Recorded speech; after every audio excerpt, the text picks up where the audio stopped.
Okay, this is a pole identifier for magnets. And here I've got a magnet. The blue is south and the red is north on all my magnets. Most magnets is that way. And the light on this is green for south and the red is north. So when I hold the button down and put it to the south, the green lights up. If I flip the magnet over to the red lights up. And that's a rare earth magnet. I have many of those. And I have some neodymium. So the reds are north and the blues are south on all my magnets. And I may use this on some other demonstrations to make sure you see this, what's north, what's south.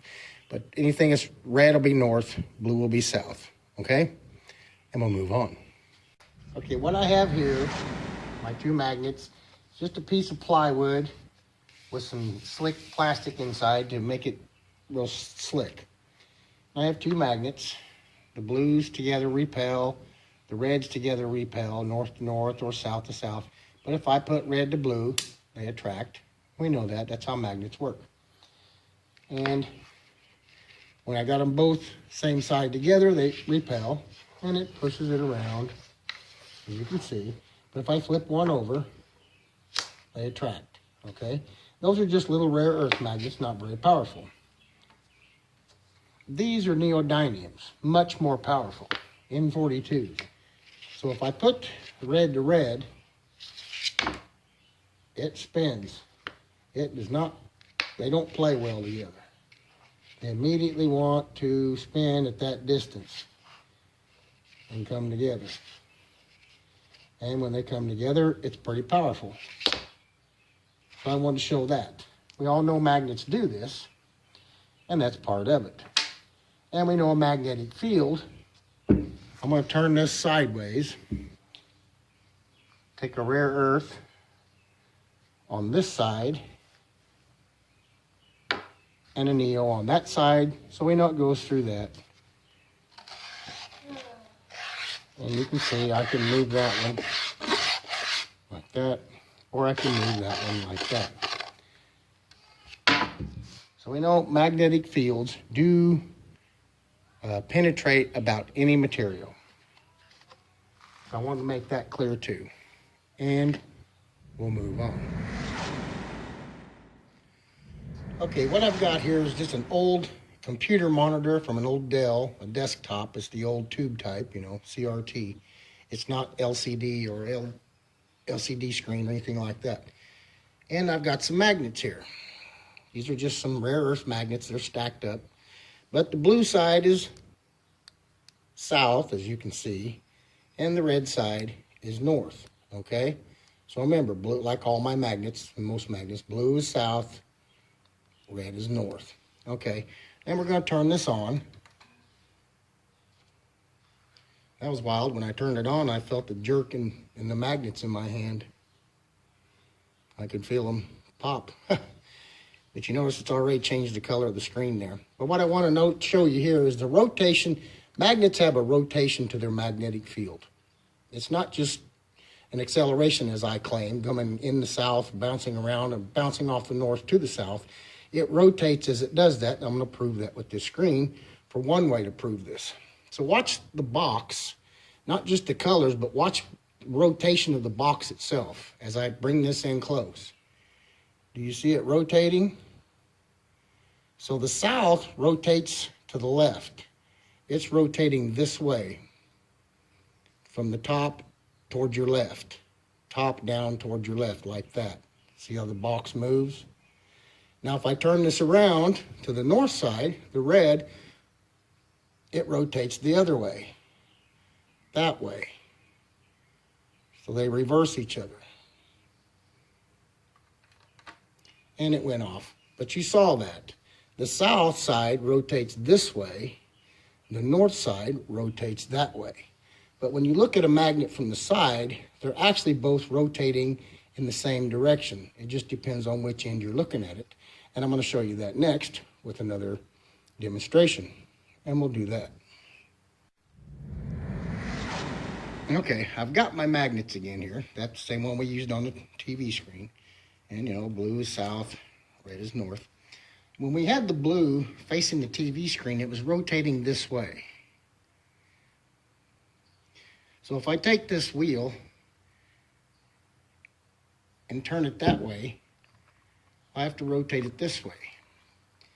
See, the blue is coming towards me over the top, to the left, like this. And the red side is the red side of the magnet. And it's rotating in the same direction.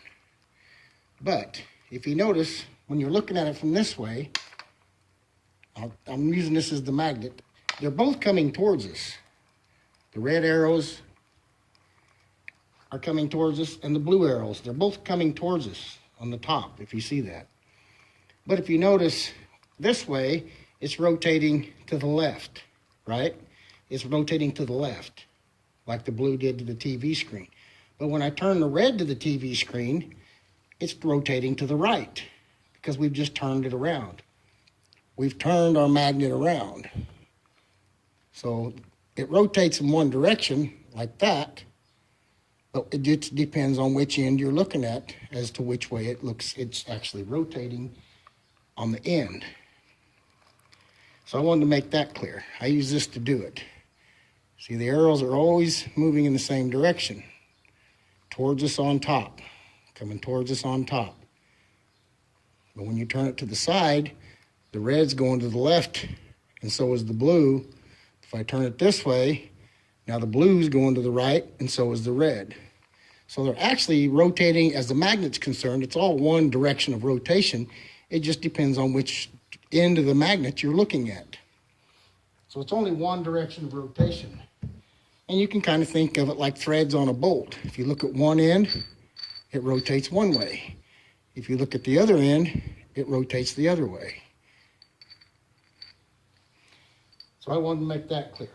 The rotation of a magnet is always the same. It can't change. Magnets are always on, always rotating in the same direction.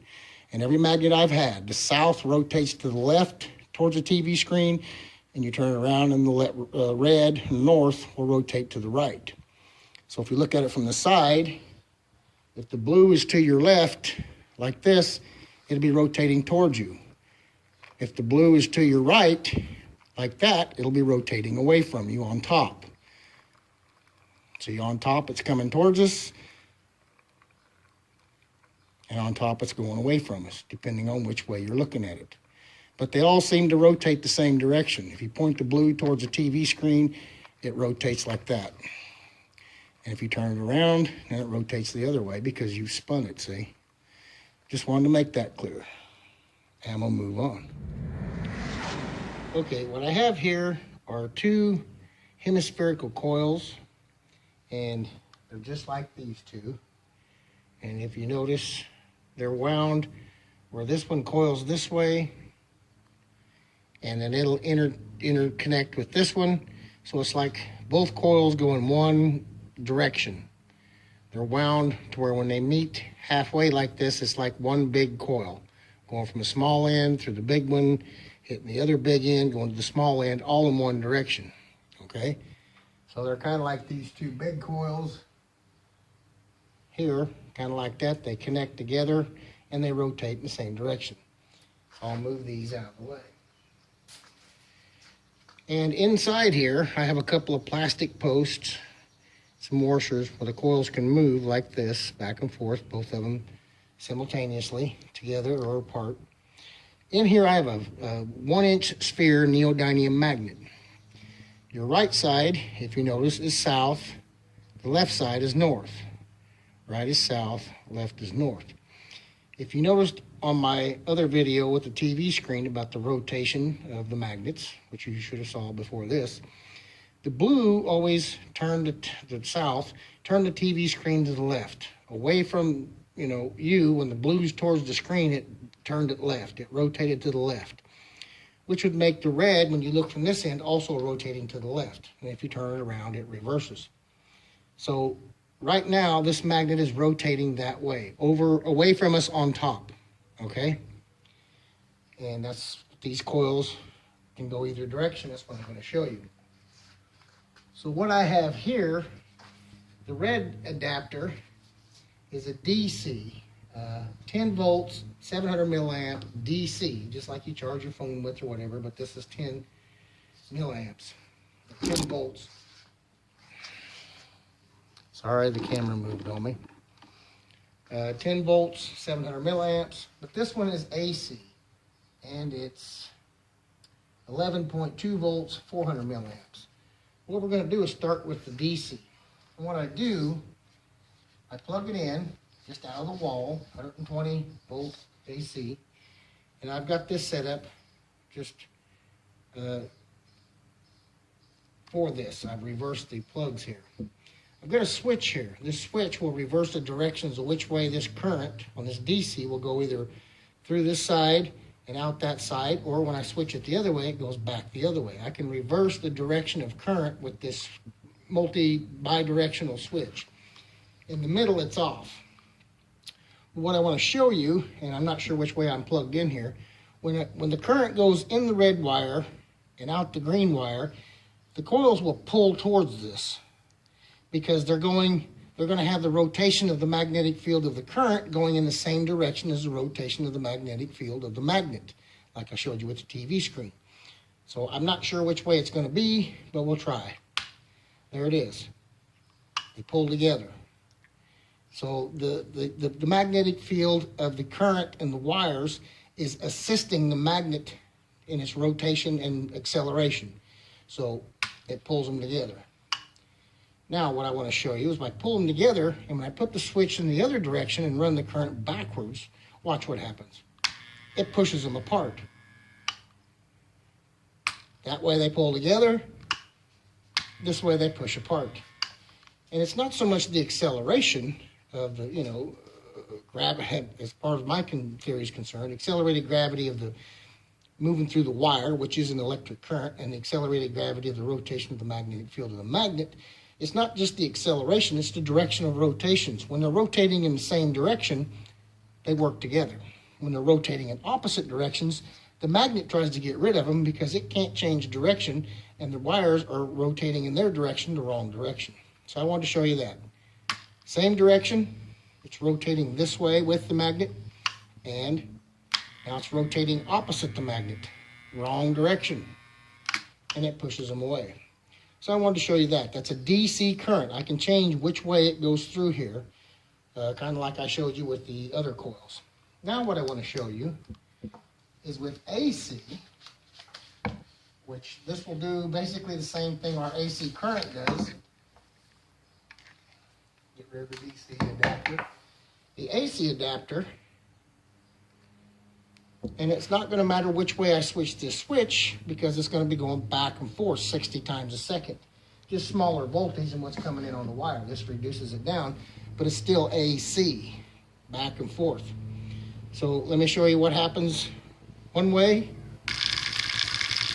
It just vibrates because it's attract, repel, back and forth, whichever way the current's moving, causing the rotation to go back and forth. This way, then that way, 60 times a second. So it pulls, it pushes, it pulls, it pushes. And if I go the other way and run the current the other way through, which doesn't really matter on AC, it does the same exact thing. So it doesn't matter. On AC, it just vibrates.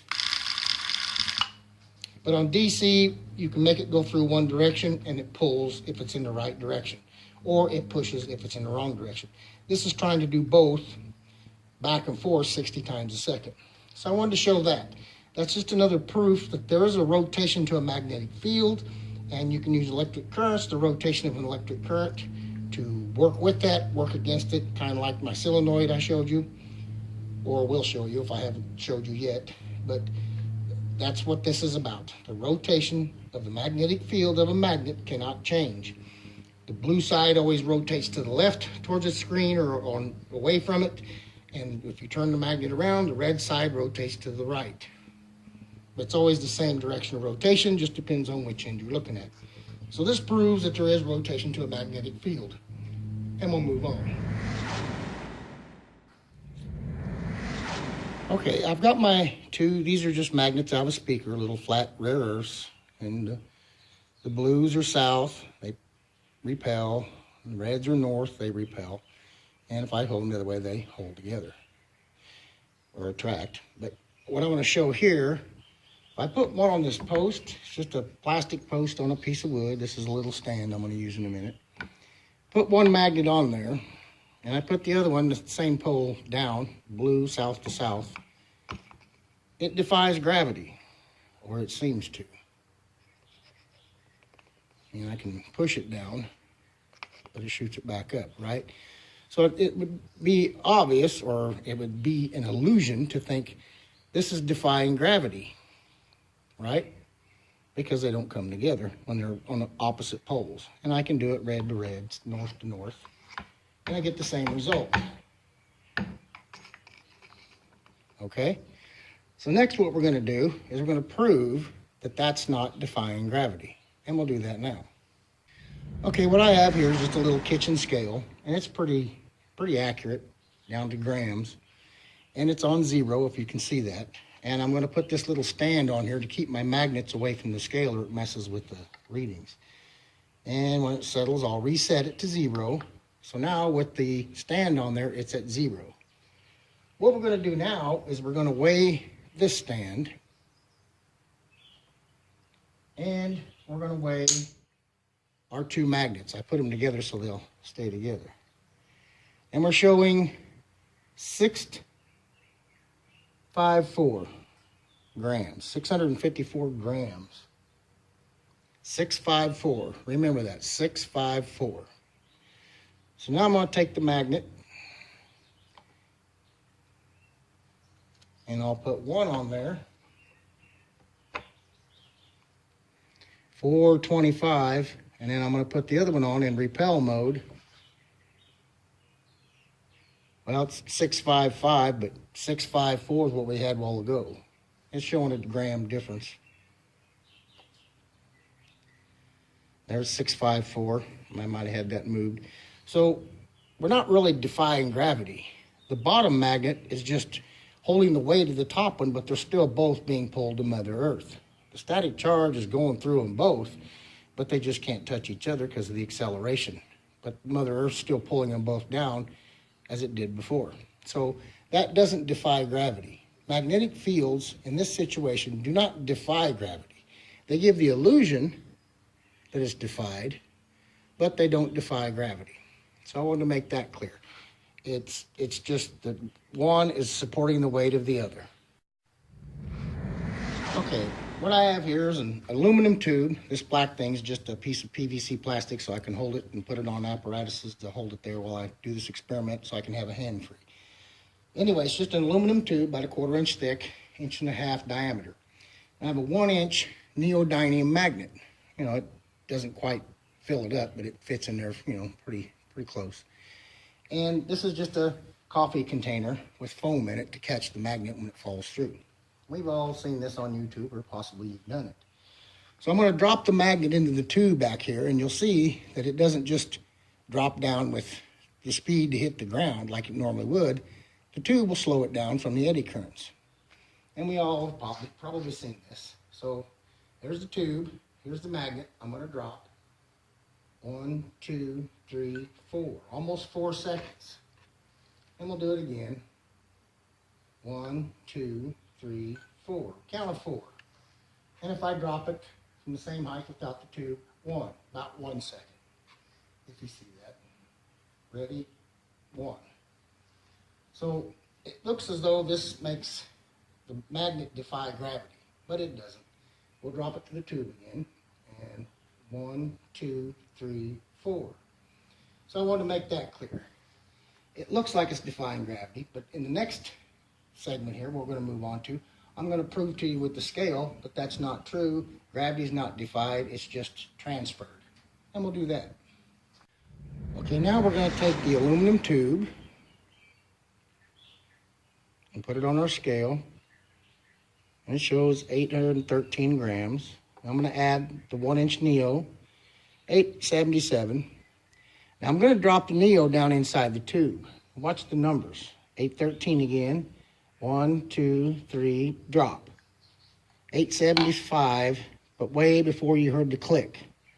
I'll do it again. Listen for the magnet to hit the wood. And you'll notice that it gets up to 875, 76, almost to this number, 877, before the magnet touches the wood. So the weight of the magnet is being transferred by the eddy currents and the deceleration that the aluminum is causing the gravity to pull this down. It's still decelerating because of gravity, and the weight is still there. It's just distributed to the aluminum.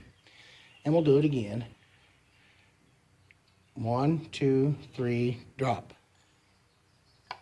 And there you have it. If you listen, I'll do it one more time. And listen for this to click on the wood. And watch the numbers. When you hear the click, you'll see the numbers are up in 870s way before the magnet hits the wood. 1, 2, 3, drop. So it took it a while to catch up because the magnet, when I drop it, it's accelerating a little bit. But then when it catches the speed, that's when it gets right to the weight it is as they sit here. I'll do it one more time. Here we go. 1, 2, 3, drop. 875 and 76 when it hit the bottom. 877 as they're sitting there. So that doesn't defy gravity either. Just because the eddy currents are keeping this from flowing to Mother Earth as she would, this magnet would, without the aluminum around it. Okay? So it doesn't defy gravity, it just slows down the interaction because the weight is being supported by this. And when you do this with your hand and you drop it in there like I did a while ago, you can still feel the weight hit your hand to that little magnet. If you had a real big pipe and a real big magnet, you could really feel the difference. Just by holding the pipe and dropping the magnet in, it'll pull you down. Anyway, want to make that clear. This does not defy gravity either. And we'll move on.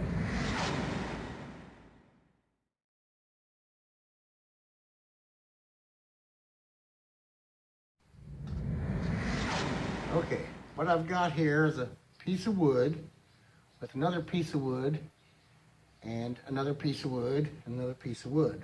Okay, just screwed together. And these are pieces of tile for heat, and I'm going to show you why in a moment. Down in a little nook here, I have a neodymium magnet, as you see, and this is a paper clip. Just a regular paper clip with the end bent straight, and it's on a fishing string tied to hooked around a screw here on this piece of wood. So that it holds it like that. It doesn't quite touch the tile over here. Now, what I'm going to do is take a propane torch, which is what this is. It's a propane torch. And I'm going to heat the steel up to its Curie point, which is 1390 degrees. What it does is it knocks the atoms of the steel where they can no longer align to do that. And I'm going to show you that in a minute. And in the next video, I'm going to show you how magnets also have a Curie point. The melting point for steel, to make it liquid, is 25 to 2700 degrees, which is probably the same for a magnet. Magnet may be a little more, and the Curie point for a magnet may be a little more than 1390 degrees Fahrenheit. These are all Fahrenheit degrees for steel. 1390 knocks the Curie out of it. 2500, 2700 melts it. I don't want to melt it. I just want to knock the Curie out of it and take it to its Curie point, which means it knocks the atoms to where they're no longer magnetizable. So here's my torch. Fire it up.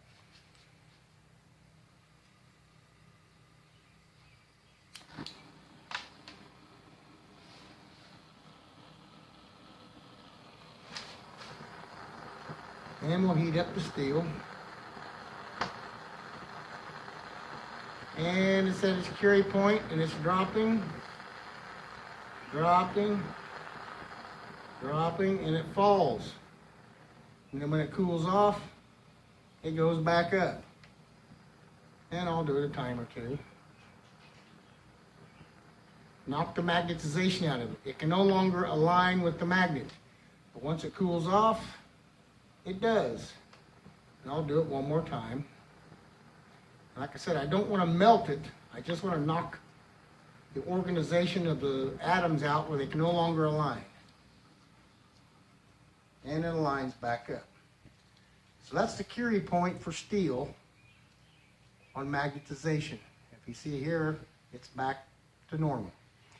And it didn't even travel long enough to melt the fishing line. Just the end of it got hot enough to knock the magnetization out of it. Anyway, I wanted to show that. Next, I'll try and show how much it takes to knock the magnetization out of a magnet instead of just the steel. And we'll move on.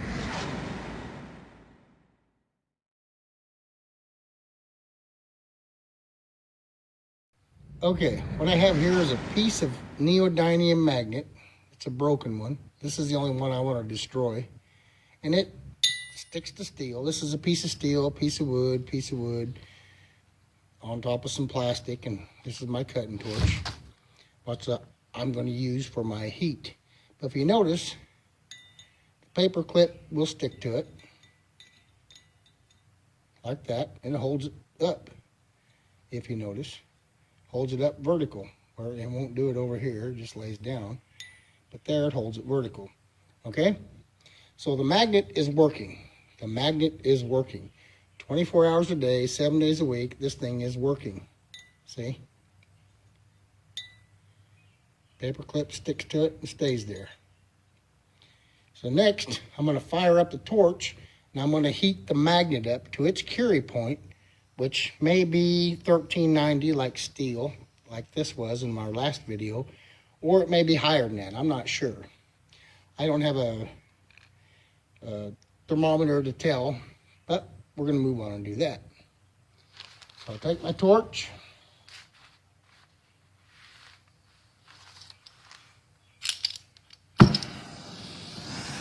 Got some acetylene going, as you can see.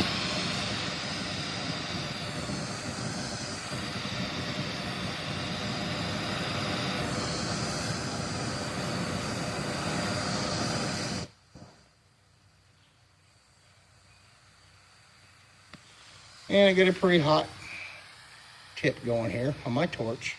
Now I want to heat this magnet up. And we'll heat it up a little bit so it gets a little hot. And it's pretty warm. It moved. I think it just lost magnetization to the steel. And look, it no longer sticks to the paper clip. See how quick that was? And it's done. That magnet is done. It's no longer going to stick to that paper clip. If you notice, it won't stick anymore to either side. It's done. So that is the Curie point for magnets, but once you hit it on magnets, they're done. No longer magnetized. I might be able to hit it with a magnetic field, electromagnetic field, and remagnetize it, but I don't know. But that killed it.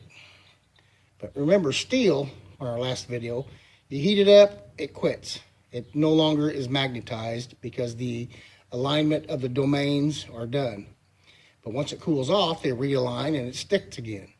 But once you do it to a magnet and knock the alignment of the domains out of the magnet, they're done. Gravity's just holding it together. It's no longer magnetized. Laters.